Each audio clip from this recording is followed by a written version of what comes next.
Hello everybody, myself Anmol Gandhi, chemistry board महातोर के episode number 6 में आपका स्वागत है। और आज हम डिस्कस करने जा रहे हैं अल्काइन फंक्शनल ग्रुप के बारे में, जो काफ़ी इंपॉर्टेंट है, आपको मिस नहीं करना है। बिना देरी के शुरू करते हैं इस वीडियो को। और क्या है alkyne functional group? Alkyne functional group में IUPAC नेम लिखना मैं सिखा रहा हूँ। इसके लिए शर्त होते हैं निम्नलिखित। बॉन्ड कैसा होगा? बॉन्ड ट्रिपल बॉन्ड होगा, कार्बन कार्बन के बीच, यानी 2 कार्बन रहेगा और बीच ट्रिपल बॉन्ड होगा। लास्ट नेम YNE जुड़ेगा। कॉमन फार्मूला यानी सामान्य सूत्र होता है CnH2n-2। एल्केन में दुगुना से दो ज्यादा, एल्कीन में दुगुना और अल्काइन में दुगुना से दो कम। N क्या है? नंबर ऑफ कार्बन है। कार्बन की संख्या 2 से स्टार्ट होगी, क्योंकि 2 ही कार्बन के बीच ना सब ट्रिपल बॉन्ड होगा, अकेला के बीच तो होगा नहीं। उसके बाद IUPAC नेम मैं लिखने की बात करूं, मैं जल्दी इसलिए बोल रहा हूं कि ज्यादा टाइम नहीं वेस्ट करना है। आप पढ़ने के लिए आइए, पढ़िए, उसके बाद रिवाइज करना है, आपको होमवर्क पूरा करना है। C2 मॉलिक्यूल, C2 की मैं बात करूं, कार्बन 2 को बोलते हैं इथ। और उसके बाद लास्ट नेम क्या ऐड होगा? YNE ऐड होगा। तो YNE हिंदी में क्या बोलेंगे? इथाइन। इथाइन। एल्केन में इथेन होता था, एल्कीन में इथीन होता था, अल्काइन में इथाइन होता है। कई गो बुक अल्काइन लिखते हैं इसको, काइन। बात वही है, एल्काइन लिखे चाहे अल्काइन लिखे, वही है, प्रोनाउंसिएशन का प्रॉब्लम नहीं है।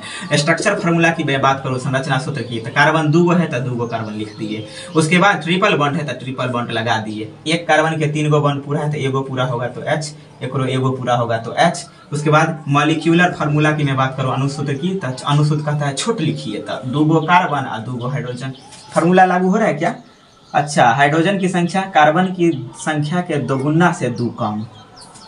तो ठीक है, करते हैं कार्बन के हाइड्रोजन की संख्या। तो फार्मूला N की मान, जैगो कार्बन तो एगो N के मान, तो N के मान 2 है, ये वाला फार्मूला लगाइए, तो CnH2n-2 निकल गया क्या? देखिए, C2H2 गुने 2 - 2 क्या हो गया?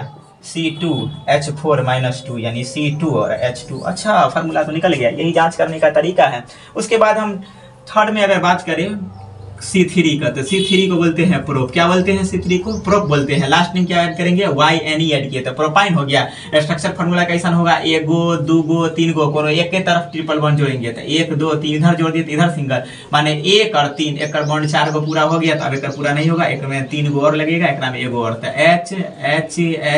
H मॉलिक्यूलर फार्मूला की बात करूं तो 3 गो कार्बन, हाइड्रोजन कई गो? तो हाइड्रोजन हो जाएगा 4 गो, यानी हाइड्रोजन की संख्या कार्बन के दोगुना से 2 कम था। कार्बन की संख्या 3 है तो 3 को करिए दोगुना, 3 दूना 6 और 6 में से 2 चल गया तो 4, मतलब ये वाला फार्मूला लागू हो ही गया। इसी प्रकार हम आपको दे रहे हैं 10 तक, आप होमवर्क घर से पूरा करके रखिएगा। उसके बाद आपको सॉल्व करने की जरूरत नहीं है। कोई अगर ये पूछ रहा है कि कार्बन में सर 4 गो बॉन्ड काहे होता है, तो भाई साहब कार्बन की वैलेंसी 4 होता है, इसलिए 4 गो बॉन्ड से जुड़ा। अगर आपके पास 10 रुपया है तो आप 10 रुपया से ज्यादा कोई सामान खरीद सकते हैं। ये अलग बात है, दोस्त से ले लिए या उधार ले लिए। मैं नॉर्मली बात कर रहा हूँ, मेरे पास 5 रुपया है, मैं अभी जाऊंगा तो 5 रुपया का सामान खरीद लूंगा। उसके बाद इसके पास इसका 4 वैलेंसी है, तो इसलिए 4 ही हाइड्रोजन एटम से जुड़ रहा है। तो उम्मीद करते हैं वीडियो आपको समझ में आया होगा। अगर समझ में आया तो मिलते हैं आपसे नेक्स्ट एपिसोड में, जहां मैं बताऊंगा अल्काइल फंक्शनल ग्रुप क्या होता है।